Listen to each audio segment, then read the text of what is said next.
वाहिगुरु जी का खालसा वाहिगुरु जी की फतेह. Welcome back to your own YouTube channel, that is Dr. Neer Academy. My name is Simranjot Singh and I am teaching you maths. And today we are going to continue our series for the class 9th. We have already done it up to exercise 6.1 first sum. Now we are going to start it from the second sum. Those who have not watched my previous video, you can message me on this number. This is my WhatsApp number. I can give you the link for that, or you can directly visit my channel and see the videos. I have already written the parts there. So part 1, part 2 are already done. So we are at this part. So in this part we have the second question of exercise 6.1 and the NCERT book. We all know that we are solving the NCERT book, that is important, and the basic book. So what is the question in this? In the figure B, so this is the figure B, okay, this is given to us. Lines XY and MN intersect at O. XY एक line है और एक ये MN line है, दो lines हैं, एक दूसरे को O पॉइंट पे, यहाँ पे इसको O पॉइंट बता रहे हैं, यहाँ पे इंटरसेक्ट कर रही हैं, ठीक है. इंटरसेक्ट मतलब एक दूसरे को काट रही है, okay. If POY, this angle POY is equal to 90 degree. अगर हमें ये ना भी बताया होता कि ये 90 डिग्री है, तो फिगर में ये जो सिंबल बना हुआ है ना ऐसे, ये वाला सिंबल ऐसे बनाते हैं किसी भी एंगल पे, तो इसका मतलब होता है ये 90 डिग्री है, परपेंडिकुलर 90 डिग्री. तो अगर ये ना भी बताया होता POY 90 डिग्री है, तो हमें सिंबल से पता चल जाता. वैसे तो बताया होता है. हमारे पास एक A, B और C तीन एंगल्स दिए हुए हैं. एंगल A और रेशियो एंगल B दी हुई है हमें 2:3. फाइंड करना है हमने एंगल C. तो इसको फाइंड करने के अलग अलग तरीके हैं. तो एक तरीका जो मेरा, आप कोई भी तरीका, आपको जो रूल्स अच्छे लगते हैं कौन सा लगाना है सॉल्व कर सकते हैं. वो आपको मैं बताऊंगा भी बीच में कौन सा रूल लग सकता है. सबसे पहले देखिए, मैंने आपको बताया था जब भी ऐसे दो कोई भी एंगल्स रेशियो में दिए हो ना, 2 या 3 भी दिए हो अगर, तो उनकी जो रेशियो दी हुई है ना उसको आपने लेट कर लेना है with some other variable multiple with it. जैसे हाँ, एक और चीज़ मैंने बताई थी, गिवन और टू फाइंड लिखना बहुत ज़रूरी है. गिवन में ये सारी चीज़ आएगी, ये सारी चीज़ जो है यहाँ तक गिवन में है, और ये टू फाइंड में, ये सारी चीज़ ऊपर वाली गिवन में आएगी. सो एक तरह से पूरा क्वेश्चन ही दोबारा लिखना होता है, ठीक है. तो यहाँ गिवन और टू फाइंड आपने खुद लिखना है. We will do the solution. Okay, solution में क्या करेंगे, लेट एंगल A जो हमें A रेशियो B दी हुई है लेट कर लेते हैं. इसकी A की रेशियो 2 है, तो एक कॉमन मल्टीपल जो इसके साथ होना चाहिए था दोनों के साथ, वो नहीं है, तो अपनी तरफ से कोई भी एक वेरिएबल लगा दो, 2x लगा दो, क्योंकि x यूज़ नहीं हुआ कहीं पे भी, ठीक है, स्मॉल x. इसी तरह से अगर इसको 2x लिया तो एंगल B को क्या लेंगे, 3x. जो भी रेशियो दी है उसके साथ में x लगा देना है. आप इसके अलावा कोई और वेरिएबल भी लगा सकते हो, तो that is your choice. Now in दोनों को x मान लिया. देखो इन दोनों के पास हमारे पास आ गई वैल्यू, ठीक है. अब देखिए ये तीसरा एंगल POY ये 90 डिग्री दिया हुआ है, ठीक है. तो ये XY एक स्ट्रेट लाइन है, A, B और ये तीसरा एंगल, ये तीनों मिलके 180 डिग्री बनाएंगे, क्योंकि एक एंगल पे कितने भी एक लाइन पे कितने भी एंगल्स बना लें हम, उन सभी का अगर हम सम कर देंगे तो क्या बनेगा, एक पूरा 180 डिग्री बनेगा, है ना. इसमें भी ऐसा ही है. अगर इन तीनों का सम कर देते हैं तो कंबाइंड दे विल फॉर्म 180, है ना. तो यहाँ पे क्या करेंगे, अब तीनों एंगल्स को ऐड करके लिखेंगे. Now angle A plus angle B plus angle तीसरे वाले का हमें P बताया नहीं हुआ कुछ वेरिएबल, तो POY लिखेंगे उसको. इन तीनों का सम कितना होगा, 180. ये क्यों 180 है लिखना जरूरी है, हर चीज़ का रीज़न देना जरूरी है, ठीक है. क्यों, बिकॉज का साइन है, ये दो डॉट ऊपर उसके नीचे तीसरा, जैसे कि उल्टा ट्रायंगल बनाना हो हमने, उसके लिए डॉट्स डालते हैं. तो ये 3 डॉट्स जो होते हैं बिकॉज का साइन है. बिकॉज क्यों, एंगल्स एंगल के साथ एस डाला हो, एंगल का सिंबल बना के ऐसे, और साथ में एस लिखता हूं मैं, तो उसका मतलब होता है एंगल्स, ठीक है. एंगल्स ऑन अ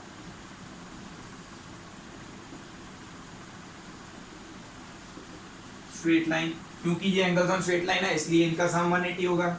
A कितना दिया है हमें, 2x. B कितना दिया है, 3x. POY कितना है, 90 है, हमें दिया हुआ है, इज इक्वल टू 180. 90 हो जाएगा माइनस में हो जाएगा, ये हो जाएगा 2x प्लस 3x 5x. 180 में से 90 माइनस हो गए, और 5 इधर मल्टीपल में था, इसके डिवाइड में आ जाएगा। डिवाइड करेंगे तो कितना आएगा, 5 1 5 5 8 40। ओके, एक्स कितना आ गया, 18। तो इसी तरह से हमारा देयरफॉर एंगल ए कितना आ जाएगा, 2 × 18 दैट इज 36।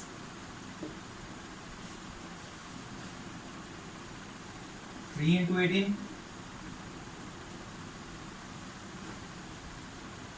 54। तो ए और बी तो हमारे पास आ गए। अब रह गया हमारे पास एंगल सी निकालना, मेन जो हमने एंगल निकालना है। ए बी निकालने जरूरी थे क्योंकि इसके बिना आगे कंटिन्यू कर नहीं हो सकता था, ठीक है।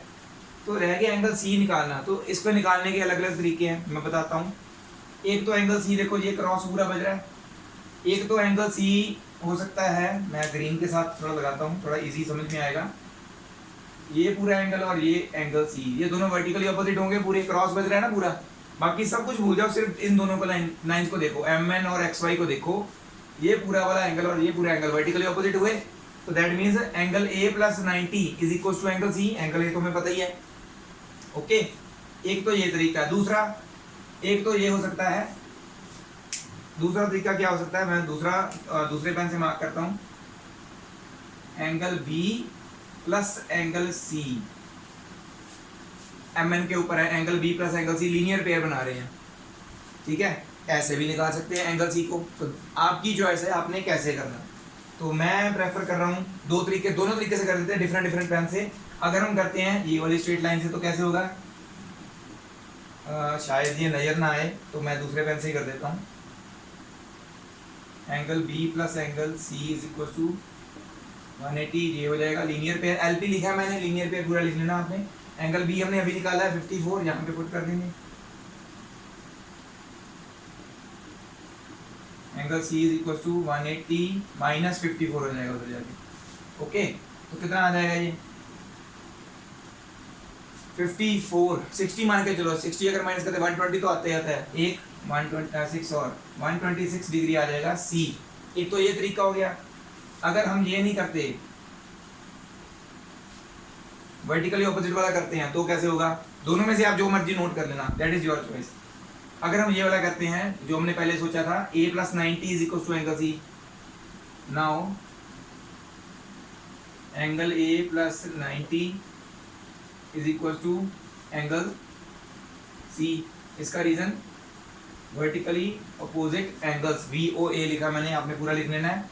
90 वाला तो हमें पता ही है, PO बाई लिख लो चाहे, फिर भी 90 भरना है उसको। एंगल ए कितना हमारा 36 plus 90 is equal to angle C. 36 plus 90 कितना होता है 126। तो एंगल जैसे मर्जी निकाल लो, आंसर तो हमारा 126 ही आएगा। तो दोनों में से जो एक तरीका आपको इजी लगे, अच्छा लगे, वो कर लो, ठीक है। ये वाला सारा क्वेश्चन आप नोट कर लीजिए। We will move on to the next question, third question. ये है हमारा नेक्स्ट क्वेश्चन, बहुत ही सिंपल क्वेश्चन है। इसकी फिगर जो हमारे हमें दी हुई है, in the figure P Q R is equal to P R Q. ये जो फिगर दिया है, इनमें से जो दो एंगल मैंने ऑलरेडी मार्क किए हुए हैं, ये दोनों एंगल्स जो हैं दैट आर इक्वल, ये दिए हुए हैं। हमें प्रूव कौन से करने हैं, P Q S is equal to P R T. P Q S, this angle जो मैं ग्रीन से मार्क कर रहा हूँ, is equal to this angle. ये दोनों एंगल्स इक्वल प्रूव करने हैं, ठीक है। इजीली समझ में आ जाएगा। क्या करना है इसमें, गिवन क्या होगा, ये वाला सारा पोर्शन लिखेंगे हम गिवन में, और ये वाला पोर्शन टू प्रूव में, ठीक है। ये सारा गिवन में जो मैंने ऊपर अंडरलाइन किया, लिखना बहुत जरूरी है, छोड़ना नहीं किसी भी क्वेश्चन में, ठीक है। पेपर अब आदत डालोगे ना लिखने की, तो पेपर में भी लिख पाओगे और नंबर मिलेंगे। अगर आदत नहीं डालोगे, कोई बात नहीं यार, पेपर में लिख लेंगे, तो भूल जाओ, आपको आदत पड़ेगी ही नहीं। आप पेपर में भी सीधा सोल्यूशन करके आओगे, नंबर आपको आधा काट के मिलेगा, जो इसका नंबर गिवन टू प्रूफ का होता है, ठीक है, अगर आपने नहीं लिखा होगा तो, ठीक है। ये टू प्रूफ हो गया। हमने अभी क्योंकि हमने प्रूफ करना है, तो उसके लिए हम लिखते हैं प्रूफ। अगर फाइंड करना हो तो सोल्यूशन लिखते हैं, ठीक है। तो आ जाओ सोल्यूशन में सीधा। अब क्या होगा, ये बात जो हमें दी गई है ऑलरेडी, ये तो हम बाद में बात करेंगे। पहले लिखते हैं क्या है, क्या ये आपको रेड और ग्रीन एंगल दिख रहे हैं ना, ये दोनों एक स्ट्रेट लाइन पे बने हुए हैं। So P Q S plus P Q R is equal to 180 ना हुआ। फ्रॉम फिगर से क्या पता चल रहा है, angle P Q S plus angle P Q R is equal to 180। First equation. Also angle P R T plus angle P R Q, ये दोनों एंगल ग्रीन और रेड, ये वाला भी, ये भी एक स्ट्रेट लाइन पे है, they are also forming linear pair. दोनों का रीजन इकट्ठा लिखेंगे, ठीक है, इसलिए मैंने लिखा नहीं इसके आगे। P R T plus P R Q is equal to 180 again. तो ये इक्वेशन 2 नहीं लेनी अभी, पर अभी हम इसको सॉल्व करेंगे। 2 किसको लेना मैं बताता हूँ। इन दोनों का रीजन क्या है, because they are linear pair, ये लीनियर पेयर बना रहे हैं। इसको इक्वेशन 2 क्यों नहीं लिया मैं बताता हूँ आपको, हमने इसको अभी लेना है। But angle P Q R is equal to angle P R Q, ये तो दिया हुआ ना हमें, given P Q R P R Q के बराबर है, तो यहाँ पे पी आर क्यू की जगह पे पी क्यू आर लिख सकते हैं in above equation. So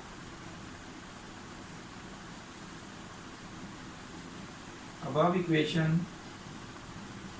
becomes, क्या बन जाएगी, पी आर टी तो हमने छेड़ा ही नहीं है, ये ऐसे ही रहेगा। पी आर क्यू जो है वो किसके बराबर है, पी क्यू आर के, तो यहाँ पे पी आर क्यू जो है इसकी जगह पे पी क्यू आर लिख देंगे, इज इक्वल टू 180 अगेन। तो ये हो जाएगी हमारी सेकंड। दोनों इक्वेशन देखो ध्यान से, 180, ये भी 180 के इक्वल है, ये भी 180 के इक्वल, तो ये दोनों इक्वेशन इक्वल हुई आपस में।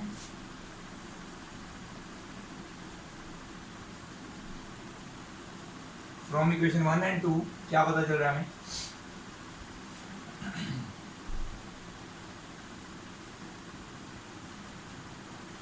Angle P Q S plus angle P Q R is equal to angle, अब दूसरी इक्वेशन क्या है, P R T plus angle P Q R again.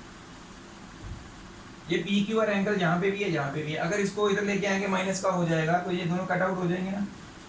Cut out तो फिर भी होने हैं, तो पहले ही काट दिए, बचे क्या, P Q S equal to P R T बच गया, यही प्रूव करना था।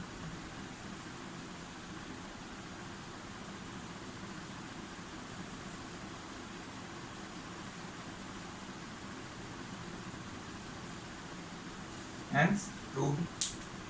बहुत सिंपल सम था, पेपर में 1-2 बार ही आया, ज़्यादा नहीं। जो पेपर में ज़्यादा रिपीट हुए होंगे ना वो मैं आपको जरूर बताऊंगा, ठीक है, ये नोट कर लीजिए। So this is our fourth question of this exercise. वैसे तो मैं ये figure A B C D अपनी तरफ से लिख रहा हूँ, असल में तो फिगर 4 पॉइंट समथिंग ऐसे चल रहा है उसमें, तो 5-6 पॉइंट समथिंग। तो इजी वे यही है, जो यहाँ फिगर लिखो वहीं पे सेम लिख दो, ठीक है। तो ऐसे फ़र्क तो नहीं पड़ता कुछ पेपर में, बट अपने नोट्स बनाने हैं तो उसमें फ़र्क पड़ेगा। देखिए in the figure D X plus Y is equal W plus Z. X angle ये है, ठीक है, पता चल ही रहा है वैसे तो, एक्स ये है, ये वाई है, ये डब्ल्यू है, ये जेड है।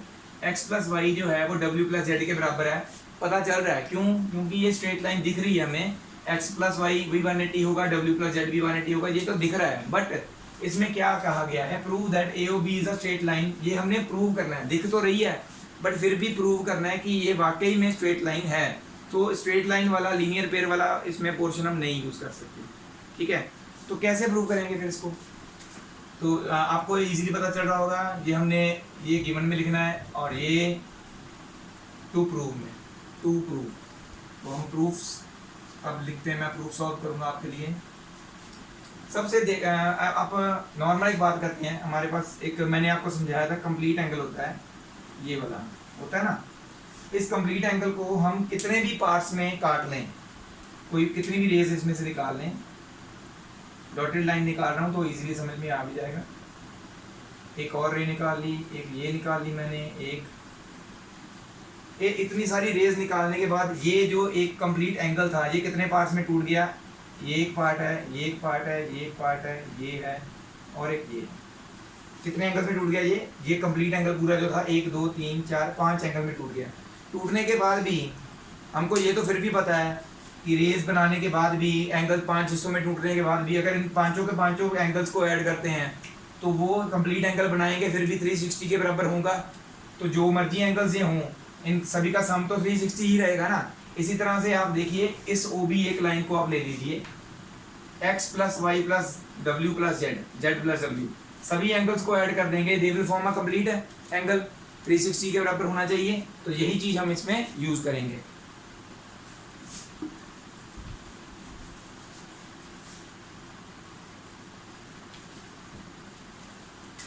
हम लिखेंगे फ्रॉम फिगर, फिगर से हमें क्या पता चल रहा है, x plus Y plus W plus Z is equal to 360 degree. ये पता चल रहा है, कैसे पता चल रहा है हमें, because it is a complete angle, क्योंकि ये कंप्लीट एंगल बना रहे हैं, कंप्लीट एंगल 360 होता है। बट हमें क्या गिवन है, x plus Y is equal to W plus Z. So x plus Y की जगह पे यहाँ पे हम w प्लस जेड लिख सकते हैं। सो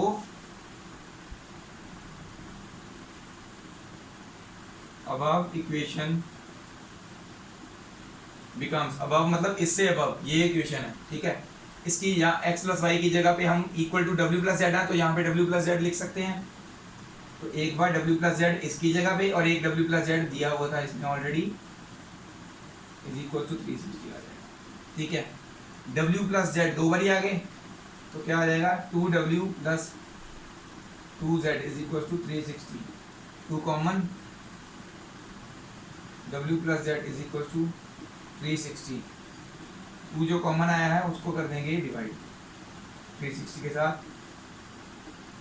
तो यहाँ पे आ रहा है w plus Z is equal to 180। तो w और z कौन से, ये दोनों एडजेसेंट एंगल्स हैं, w और z। अगर इन हमें पता है अगर दो एडजेसेंट एंगल्स का सम 180 हो तो उनकी नॉन कॉमन आर्म, ये OB और OA नॉन कॉमन आर्म है इन दोनों की, ठीक है। ये देखो, ये है इन दोनों की कॉमन आर्म, ग्रीन के साथ लगा रहा हूँ, दोनों की कॉमन आर्म है OD और नॉन कॉमन आर्म मैं रेड के साथ लगाता हूँ। ये वाली इसकी आर्म ये है और एक इसकी ये वाली है। तो नॉन कॉमन आर्म्स जो हैं उनकी वो क्या बना रही हैं, स्ट्रेट लाइन बनाएगी बाय हमने जो लीनियर पेयर एक्सियम की थी उसका कन्वर्स हुआ ना। अगर स्ट्रेट लाइन पे कोई एंगल है तो उन दोनों का सम 180 होगा, तो वो लीनियर पेयर एक्सियम थी। अगर इसके उलट अगर दो एंगल्स एडजेसेंट एंगल्स का सम 180 है तो वो क्या बनाते हैं, स्ट्रेट लाइन बनाते हैं।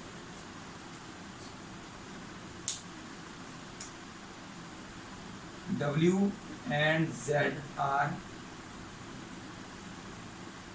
adjacent angles, so by inverse of linear pair axiom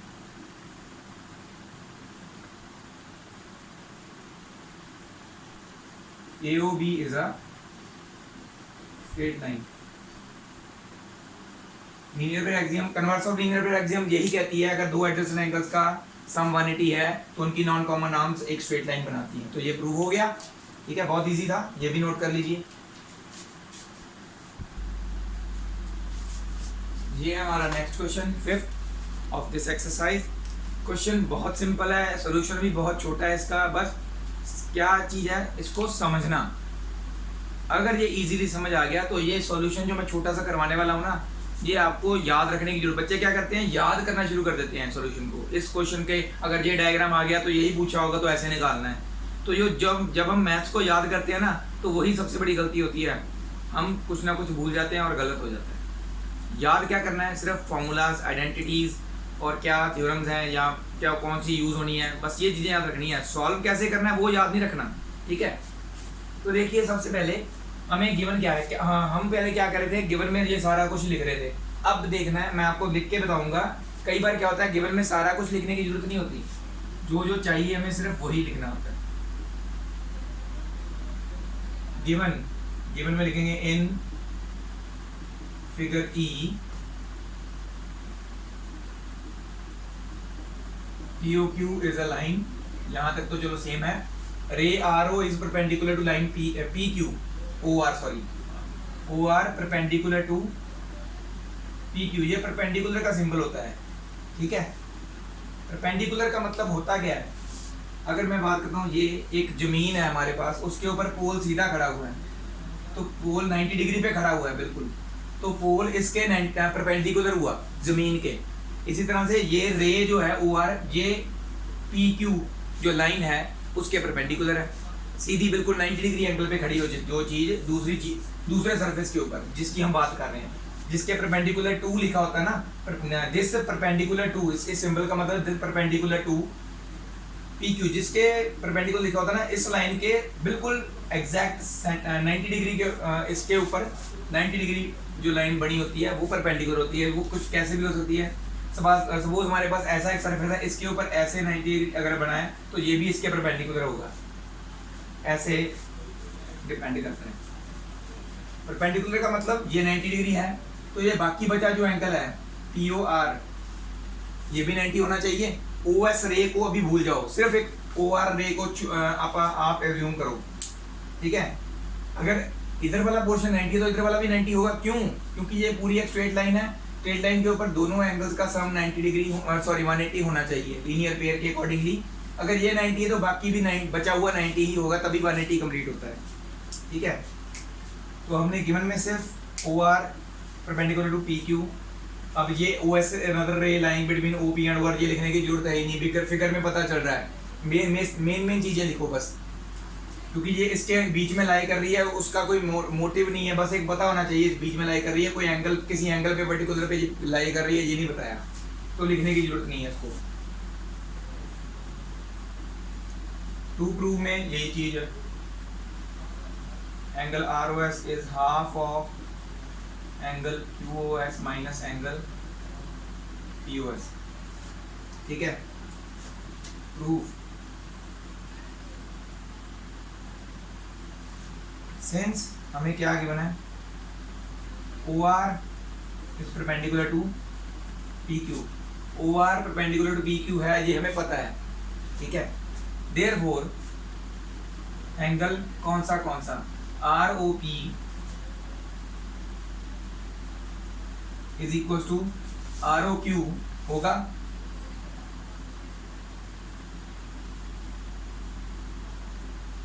each 90 degree, दोनों 90 डिग्री के होंगे ना, okay. R O P angle जो ये वाला है, ये दो एंगल्स के जुड़ने से बना है। कौन से दो एंगल्स के जुड़ने से बना हुआ है ये, मैं इससे मार्क करता हूँ, ये और ये अगर ये दोनों एंगल्स को ऐड करके आर ओ पी बना है, तो हम इसको दोबारा अलग अलग कर दें, मतलब सपोज कि ये जुड़ने से बना होता तो उसको अलग अलग कैसे करते, दो अलग अलग एंगल्स में लिख दो। आर ओ पी को हमने लिख दिया angle R O S plus angle P O S, R O S P O S, दो एंगल्स से जुड़ के आर ओ पी बना था, तो हमने इसको अलग अलग कर दिया, ठीक है। और आर ओ क्यू तो ये खाली है, ये इसको बनाने का अलग तरीका हम देखते हैं, जिसमें हमारे प्रूफ के अकॉर्डिंगली देखो, हमें आर ओ एस और पी ओ एस चाहिए थे, प्रूफ में आर ओ एस और पी ओ एस हैं, बट ये वाला एंगल जो है यहाँ पे कहीं पे आ नहीं रहा, क्यू ओ एस, तो इंक्लूड करना है। कैसे आएगा, क्यू ओ एस ये जो एंगल है पूरा, इसमें से अगर इतना पोर्शन माइनस कर दें, मतलब ये निकाल दें, ये वाला माइनस कर देंगे, क्यू ओ एस एंगल्स में से ये आर ओ एस अगर माइनस कर देंगे तो बचेगा कौन सा, ये वाला। सपोज करो एक हमारे पास एक शीट है, ऐसे एक शीट है, इस शीट में से मैंने इतना पोर्शन फाड़ दिया, मतलब ये वाला एंगल हम रिमूव कर रहे हैं ना आर ओ एस, इतना पोर्शन मैंने फाड़ दिया, तो इतनी शीट बचेगी 90 डिग्री एंगल वाली, मतलब कि आर ओ क्यू बचेगा। तो ये एक तरह से हम उल्ट चल रहे हैं, ये रिजल्ट है किसी चीज़ का, हम उसका क्वेश्चन बना रहे हैं और अपने अकॉर्डिंगली हमें जो प्रूफ चाहिए। तो यहाँ पे हम क्या लिख सकते हैं, आर ओ क्यू कहाँ से आया, जब हमने क्यू ओ एस में से angle R O S minus कर दिया, क्यू ओ एस में से आर ओ एस माइनस कर दिया, ठीक है। यहाँ तक क्लियर। अब देखो लेफ्ट हैंड साइड पे सिर्फ आर ओ एस एंगल है, यहाँ पे हमारा लेफ्ट हैंड साइड पे आर ओ एस एंगल है, ये नहीं चाहिए हमें, ये उधर ले जाएंगे। यहाँ पे R O S angle right hand side में प्रूफ में नहीं है, तो ये नहीं चाहिए हमें, ये इधर ले आएंगे। क्यू एस तो राइट हैंड साइड पे चाहिए था, वो सही रहेगा। तो क्या करेंगे, जस्ट माइनस का है, ये इधर आके हो जाएगा, यहाँ पे इसकी जगह पे आ जाएगा पॉजिटिव का हो जाएगा, और ये पॉजिटिव का है, ये उसकी जगह पे जाएगा, पॉजिटिव से यहाँ जाके नेगेटिव का हो जाएगा।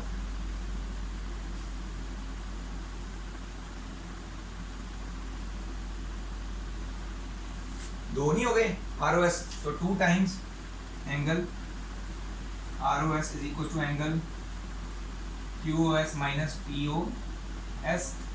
2 मल्टीपल में यहाँ पे आ जाएगा, 1/2 हो जाएगा, मतलब डिवाइड में आ जाएगा, तो बन जाएगा जी angle R O S is equal to 1/2 दोनों का, क्योंकि ये यहाँ पे डिवाइड अगर आता, डिवाइड में आता तो दोनों के थी नीचे आता, तो मैं 1/2 भी ब्रैकेट में लिख रहा हूँ, बाकी आ जाएगा as it is Q O S minus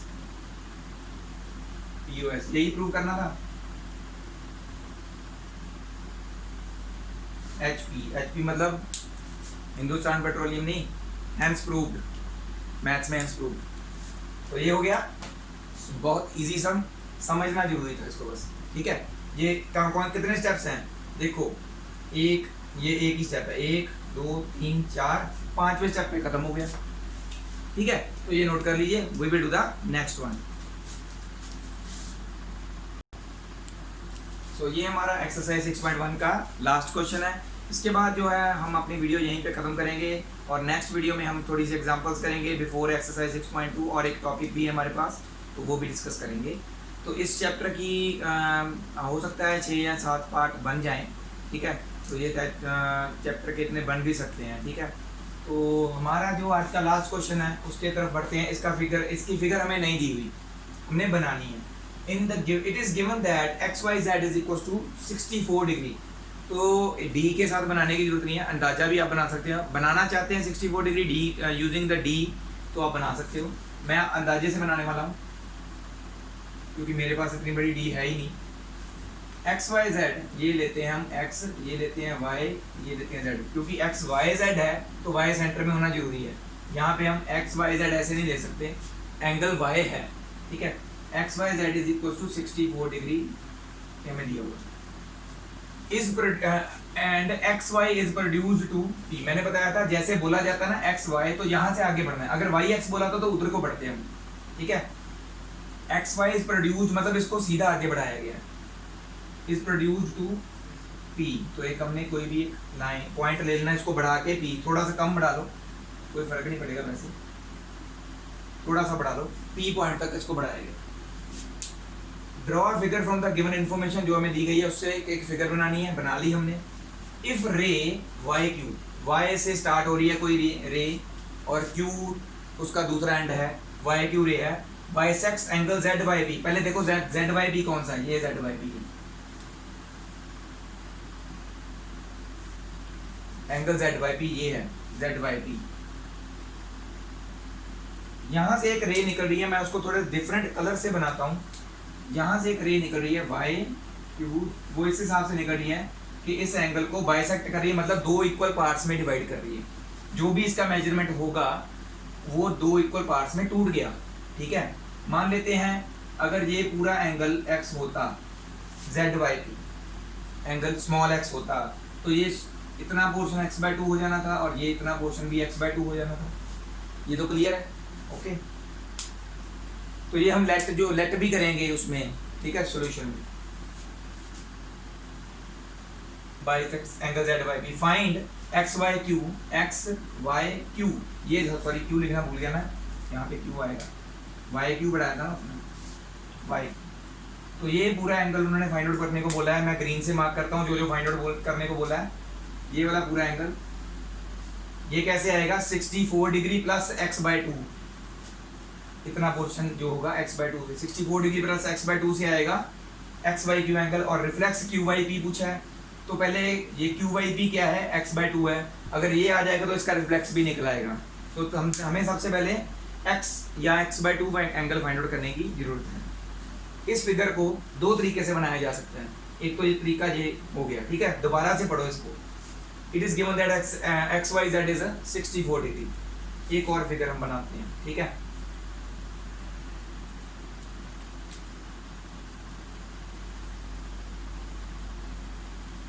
y तो इस सेंटर में ही रहेगा। यहाँ पे हमने x लिया था, x को अब हम चेंज करके यहाँ पे ले लेंगे, x y, x अब यहाँ पे ले लिया। ऐसे भी तो हो सकता है ना, बोलने को तो हम ऐसे भी बोल देते हैं, ऐसे भी बोल देते हैं, एंगल को जैसे मर्जी बोल देते हैं। एक्स वाई इज प्रोड्यूस्ड, उन्होंने बोला था X Y is produced to P, तो ये हमारा एक्स वाई है इस बार, तो इसको प्रोड्यूस करते हैं आगे पी, ठीक है। Y Q is a ray which bisects angle Z Y P, तो ये हमारा जेड वाई पी है, ये एंगल 64 है, ठीक है। तो ये हमारा जेड वाई पी एंगल है। वाई क्यू एक रे है जो इसको हाफ हाफ तोड़ रही है, हाफ हाफ तोड़ रही है, वाई क्यू, ओके।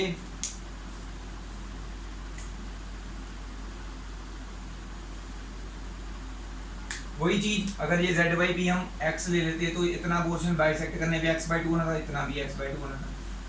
तो ये देखा जाए तो एक तरह से ये भी सिंपल है, ये भी सिंपल है, ये थोड़ी स्ट्रेट, ये भी स्ट्रेट लाइन बन रही है, थोड़ा टेढ़ा हो गया डायग्राम, ये सीधा सीधा दिख रहा है सब कुछ। तो दैट इज योर चॉइस, आप ये बनाना चाहते हो कि ये बनाना चाहते हो। पूछा इसमें भी वही गया है, एक्स वाई क्यू पूछा गया है, तो वो भी मैं ग्रीन से मार्क किया था मैंने ऊपर, तो यहाँ पे भी ग्रीन से मार्क कर देते हैं, ये पूछा गया है। और रिफ्लेक्स क्यू बाई पी, तो ये एक इसका पिछला पोर्शन, पहले क्यू बाई पी पता होना चाहिए, ठीक है। दो एंगल ये पूछे गए। तो अब चलते हैं सॉल्यूशन की ओर। गिवन क्या है हमें, angle X Y Z is equal to 64 degree.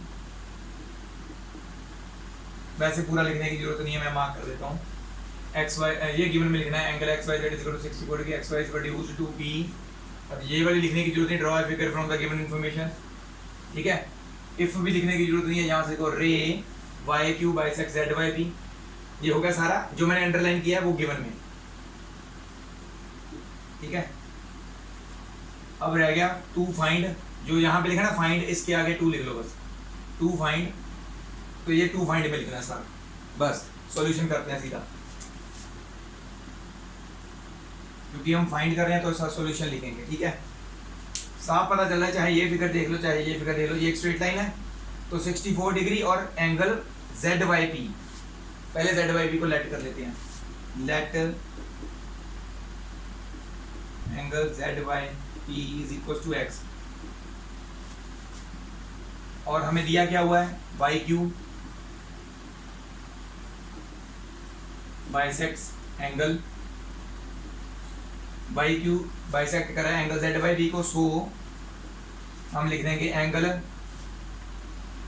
Z by Q equal होगा किसके, क्यू बाई पी के,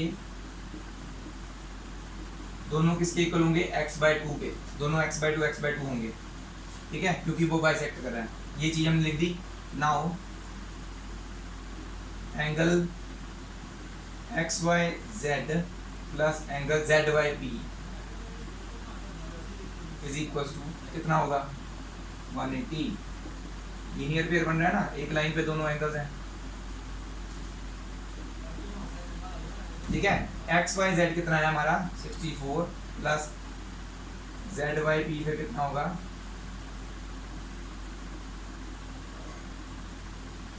180 माइनस 64, ओके। तो इसको जेड वाई पी कितना आ गया यहाँ से 180 माइनस 64 किया तो 120 और 4 और कम किए तो 116 डिग्री आ गया जेड वाई पी। अगर जेड वाई पी इतना है तो Z Y Q Y P उसके भी 116 के भी हाफ होंगे, तो ये तो आसानी से निकल आएगा। Therefore angle Z Y Q is equal to angle Q Y P is equal to X को, अगर Z Y P is equal to 116 degree आया है, यहाँ पे लिख देते हैं that is X is equal to 116 degree. So Z Y Q and Q Y P is equal to X by two है, तो मतलब 116/2 होंगे, तो कितना होगा ये 58 डिग्री। अभी सिर्फ क्यू वाई पी आया है, उसका रिफ्लेक्स तो निकाल लेंगे, एक्स वाई क्यू निकालते पहले, एंगल एक्स वाई क्यू कैसे आएगा, X Y Q, X Y Z plus Z Y Q.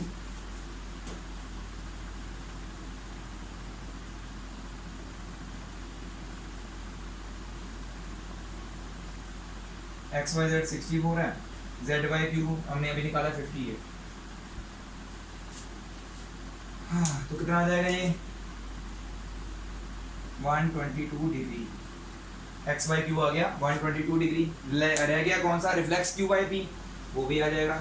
तो यहाँ पे थोड़ा सा लिख देता हूँ मैं, थोड़ी जगह कम पड़ गई है।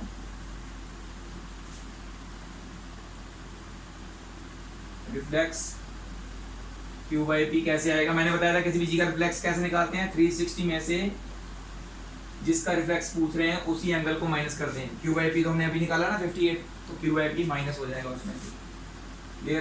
देयरफॉर इक्वल टू के पहले वाला मैं नहीं लिख रहा, बाद वाले लिख रहा हूँ सिर्फ। 360 माइनस 58 हो जाएगा, मतलब कि 302 डिग्री आ जाएगा। Therefore reflex angle Q by P is equal to 302 degree, answer. तो ये था हमारा last question of this exercise, और इसी के साथ हमारी एक्सरसाइज जो खत्म होती है। स्क्रीन पॉज करके आप पूरा नोट कर सकते हैं, डायग्राम दोनों में से जो आपको अच्छा लगे वो बना सकते हैं। इट इज़ नॉट कंपल्सरी कि वो बनाना है या ये बनाना है, जो आपको इजी लग रहा है वो बना लीजिए। सॉल्व दोनों में से जिससे मर्जी हो जाएगा, ठीक है। हो सकता है, आई होप आपने स्क्रीन पॉज करके सारा नोट कर लिया होगा, ठीक है। तो थैंक यू वेरी मच जिन्होंने मेरी पूरी वीडियो को देखा और मुझे जो फॉलो कर रहे हैं। हम ऐसे ही पूरी NCERT बुक को सॉल्व करेंगे, कोई चैप्टर भी नहीं छोड़ेंगे। हो सकता है कोरोना के कारण हमारा जो सिलेबस कम हो जाए या करेंगे, बट फिर भी फ्यूचर जो होगा वो तो सारा सिलेबस ही आएगा। फ्यूचर स्टूडेंट्स के लिए मैं पूरी की पूरी बुक सॉल्व करूँगा, ताकि इन फ्यूचर जो भी स्टूडेंट्स मेरे वीडियोस देखेंगे कोई चैप्टर से वो रह ना जाएं। Thank you very much again for watching my video. Keep subscribing me, keep following me, keep sharing my videos. Waheguru ji का खालसा, वाहेगुरु जी की फतेह।